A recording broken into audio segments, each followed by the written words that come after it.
Hi, this is Sergeant Betsy Brantner Smith with the National Police Association, and this is the NPA report.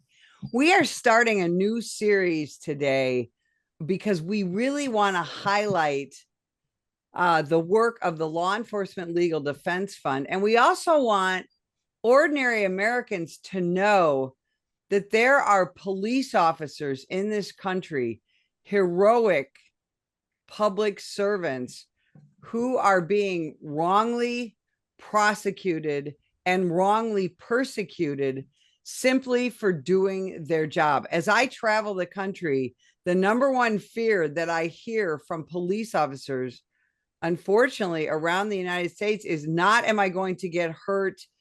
Not even, am I going to be involved in a lawsuit? It's, am I going to get prosecuted simply for doing my job? So I thought we would bring in the president of the Law Enforcement Legal Defense Fund, Jason Johnson. And with him today is a law enforcement wife, Sarah DeValkenaere.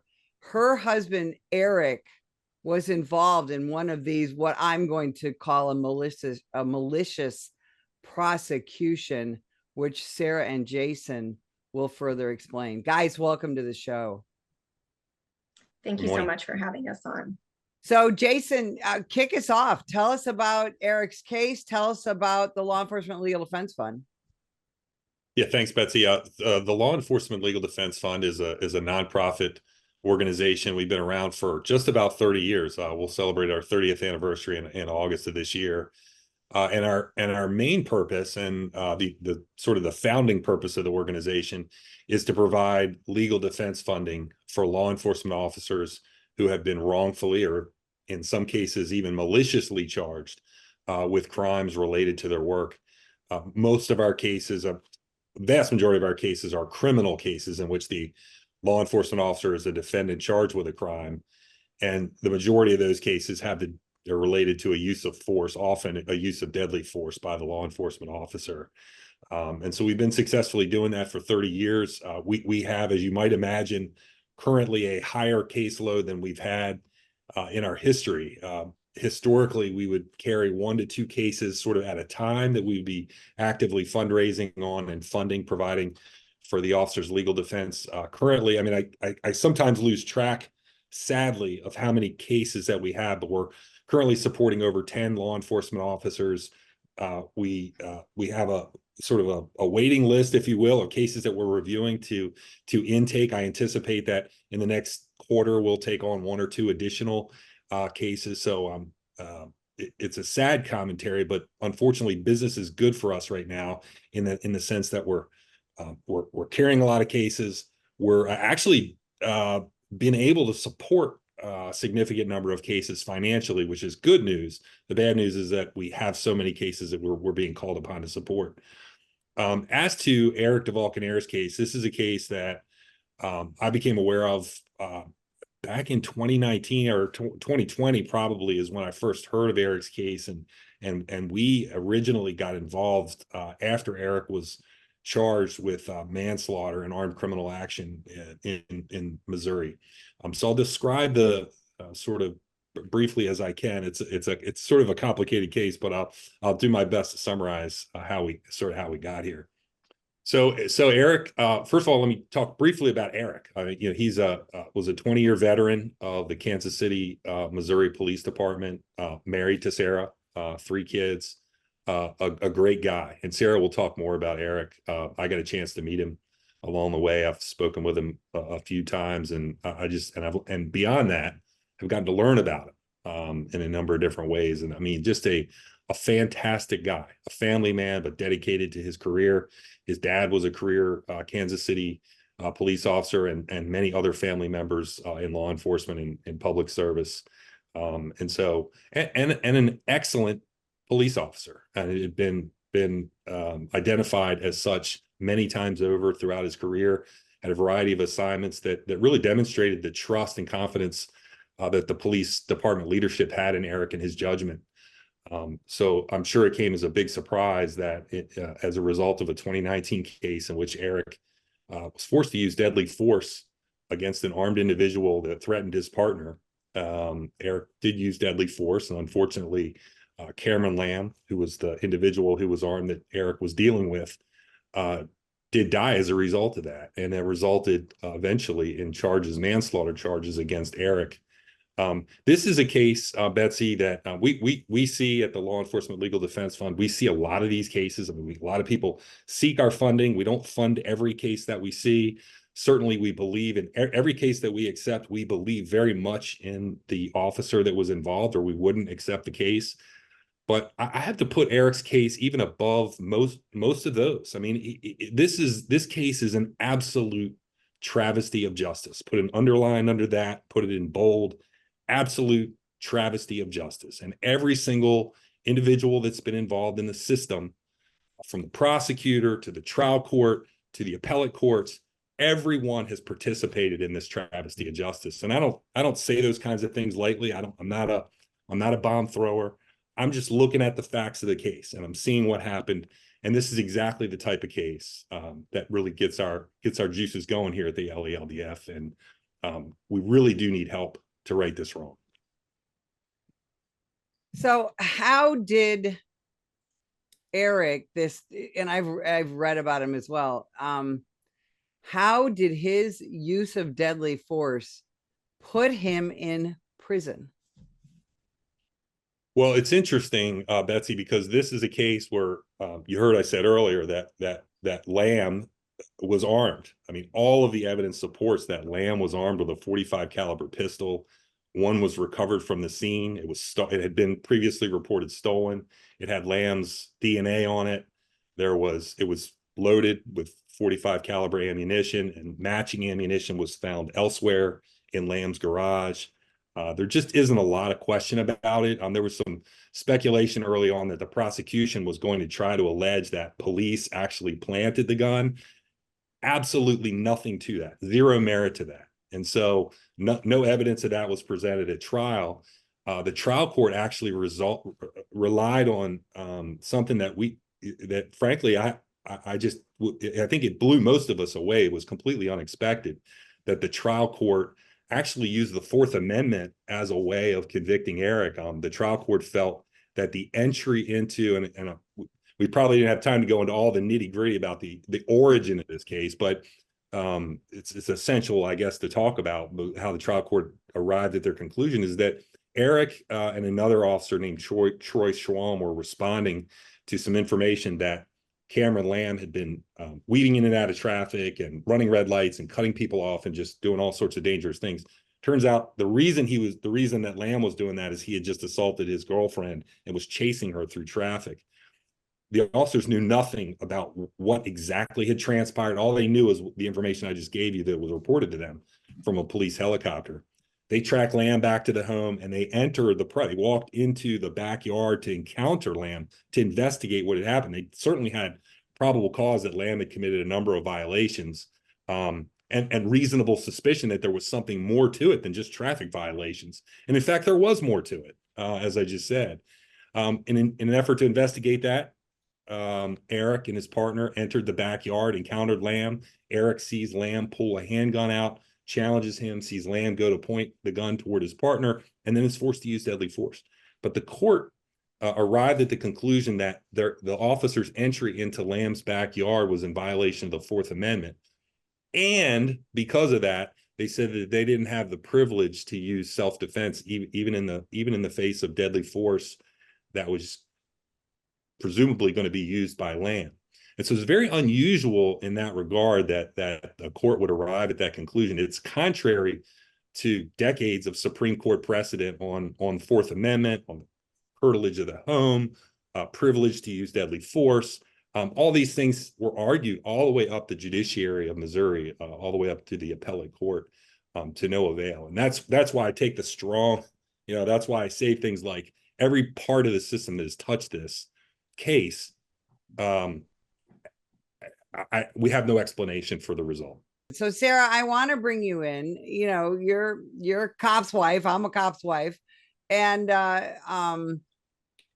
you're always kind of waiting for that phone call, right? That, oh, honey, it's me. I'm going to be a little late getting home because I got involved in a shooting. I'm sure your initial reaction, of course, was, thank God he's okay, right? That's always our initial reaction. had somebody point a gun at him or his partner, he did what he had to do, what we all knew we had to do. And you know, that initial fright, but then I'm guessing you must think, okay, well, you know, you're worried about things like his mental health and maybe a lawsuit and when does he get to go back to work and things like that. But this turned into a whole other extraordinary situation, didn't it?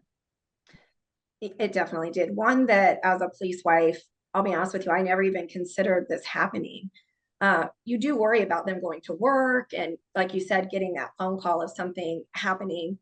And I was at school the day that this happened. I remember him calling me at school and just saying, hey, I want you to know I'm okay. But like you said, I've been involved in a police shooting. I'm going to be late getting home.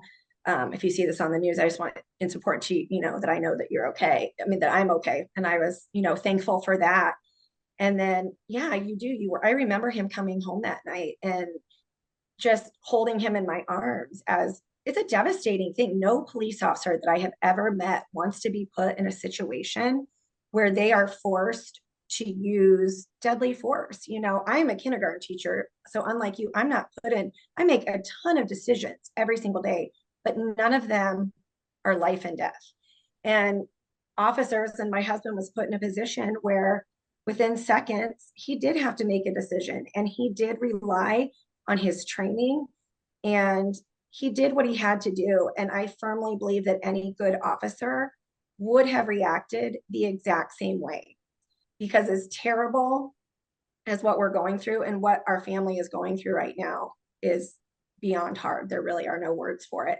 I know Eric, like we said, I've been with him since he was 18 years old. If he had not reacted and relied on his training, and Troy Schramm would have been shot, Eric would have been beyond devastated. So talk about what that was like when this went from, you know, a standard police shooting, you know, he's put on leave, things like that, to this prosecutorial nightmare that you're still living today. Yeah, I mean, I believed so much, and so did Eric, in the judicial system and that this would work.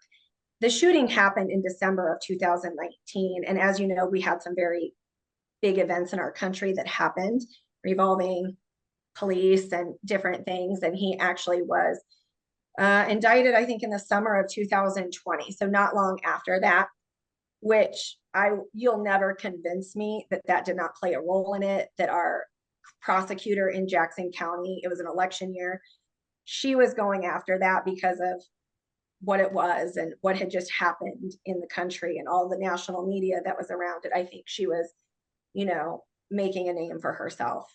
And it's unfortunate because, you know, Eric had already been cleared. The department had looked in this. This was a, you know, I don't want to say the word good shooting, but he did the right thing. And for her to charge him, I just kept thinking, okay, people were like, he'll never be indicted. Okay, well, now he'll go to court. They'll do the right thing there. So we just, you know, I had to, you know, pray and just think, okay, this will be corrected at the trial level. They will see that this was something he had to do. He's innocent. And I just remember that day. I mean, I was just blown away. We were not prepared for that at all. I mean, worst day of our lives that you know, that he was convicted. And then when we were, of course, going to appeal, luckily Law Enforcement Legal Defense Fund continued to stand by us and continue to say, this is wrong. We are fighting this. We're going to continue to fight it through the appellate levels. And unfortunately, we had a bench trial, which I don't know. Some people, I think, still think that we had a jury trial. We did go with a bench trial at the time. You know, it didn't go our way. And it's just, like he said, it's a really travesty. It's a miscarriage of justice like I had just never seen in Missouri before, ever. It is terrible. Now, you have 3 children. How do you explain this whole thing? It was really hard. The kids did not attend trial with us. I did not feel that that was appropriate, even though they were a little bit older. I did not feel that that was appropriate. Our oldest son did come home from college, and he was there on the day that he was convicted. And it was, you know, terrible. He did end up, our oldest son spoke at the sentencing as well, in addition to myself and some other officers. But I remember my youngest son coming home from school that day. And of course, the verdict came out during the day. He had practice after school. We didn't want to like pull him out of school and upset him. So he walked in, and I just remember being at the home. And it's one of the most heartbreaking moments. But how'd it go today, Dad? Did it go okay? And we had to break the news that no, it didn't. And that just the two of them really crying and holding each other was terrible. And then we just explained, we're going to fight this. We know who we are. And that's, I guess that's the great thing with Eric and I being together since we were 18 and 19. I know who Eric is, and he is a incredible man. I know who I am. Our kids know who we are, and we are going to hold our heads high, and we're going to fight this as long as we need to. And your dad is an amazing man. You are amazing kids, and hold your heads high because we're going to fight. Jason, what did the appellate court say about this case?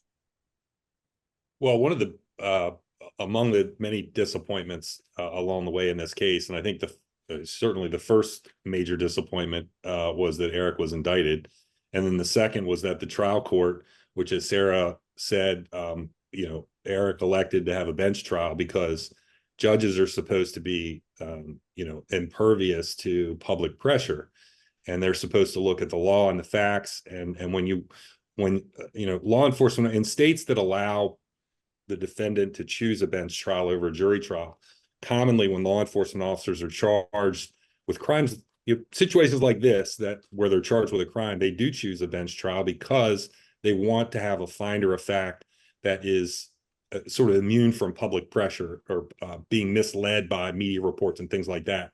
Unfortunately, it didn't happen in this case. I think there was a lot of pressure on the trial judge, and that's resulted in this unusual ruling based on the Fourth Amendment, which we believed, as disappointing as it was, was enough that we could almost guarantee that the appellate courts would overturn it because it was completely wrong. But the appellate courts were not receptive at all. In fact, I attended the hearing, the hearing on Eric's appeal, in which his appellate attorney presented very coherent legal arguments that, if you hand them out to objective legal scholars around the country, they would come down on Eric's favor. It was just that clear cut, but the court was not at all receptive to the arguments. They rejected them without really even addressing. There were major legal points in Eric's brief that weren't addressed at all in the appellate court opinion. And it was just very disappointing because it gives the appearance that the justice system, and I don't like to use the word rigged, but it did not appear to be an objective, professional due process that Eric was entitled to. And unfortunately, he sits in jail now because of that. And so, yeah, the Court of Appeals process was another disappointment. And then the latest disappointment was that the Missouri Supreme Court refused to accept transfer, which would have allowed them to review the case, and they declined to do that. So we're at a place now where Eric's legal options are very, very limited. And so our current hope, our current prayer, all of the effort that we're putting into this case at this time is to prevail upon the governor of Missouri, Mike Parson, who's a former sheriff, his track record of being pro-law enforcement, obviously, and his term ends at the end of this year. He's not seeking re-election, and we're just hoping and praying that the governor will reflect upon this case. He's aware of the case, very well aware of the case, and that he will make the right decision and grant either a full pardon or at least commute Eric's sentence. I think it was important to note too, I know Andrew Bailey, who's the Missouri Attorney General, they also submitted a brief during the appeals process, in addition to our own appellate attorney requesting that it be either overturned or a new trial ordered. And that does not happen very often either. So we also had the support of the Missouri Attorney General. And in the appellate system, they also did let the original prosecutor, so the Jackson County prosecutor, was also let back in to write I believe, is it an amicus brief? I'm not exactly sure, but they were allowed back into that appellate process, which I remember being told originally that would not happen. So I feel that that was also, kind of unfortunate and kind of an unfair thing that happened in our case as well. I'll tell you guys, Sarah, where can people follow you on social media to keep up with this case? Well, I am on Facebook under my name, Sarah DeValkenaere, and you can find me there. I'm also on Twitter. I think it's at SDRSDD, and it's my name, Sarah DeValkenaere, on there as well. I continue to post about Eric on both of those platforms. And can people write to the Missouri governor to encourage him to pardon Eric? Absolutely. If you just type in, Missouri Governor Mike Parson, it leads you to his site. There's a phone number and also an online form that you can fill out. The Law Enforcement Legal Defense Fund also has been sending out petitions, and I know we have thousands of signatures on those. Liberty Alliance, which is another group here in Missouri, they have also backed Eric and are getting signatures on that. So I will say the one thing that is a blessing is the amount of support that Eric and I have is really good. But I also think that that goes to show you, how important this case is. And yes, it's hurting my family, us, but it is hurting our Blue family, law enforcement all over the state of Missouri, our KCPD family, in addition to other, departments across the state. And quite frankly, nationally, I would assume this is not good for law enforcement in general. This case is not. No, you're absolutely right. And Jason, where can people find more about the Law Enforcement Legal Defense Fund? We have lots of information on our website that we keep updated all the time. It's policedefense.org, policedefense.org. And we're really active on social media as well. Our handle on Twitter/X, Facebook, Instagram, it's at LELDF is where you can find us. Guys, I can't thank you enough for being with us today. And I encourage every one of our viewers to look at Eric's case and to see what you can do to support the righting this terrible, terrible wrong. And if you would like more information about the National Police Association, visit us at nationalpolice.org. Are you passionate about supporting law enforcement? The National Police Association is on a mission to strengthen our communities, protect our families, and ensure justice prevails. But they need your help. Every dollar you donate makes a difference. It funds the legal defense of police officers and police agencies, supports advocacy for pro-law enforcement legislation, and funds community outreach programs and education. Imagine safer streets, stronger bonds between officers and neighborhoods, and a brighter future for all. Join us. Visit our website at nationalpolice.org to donate today.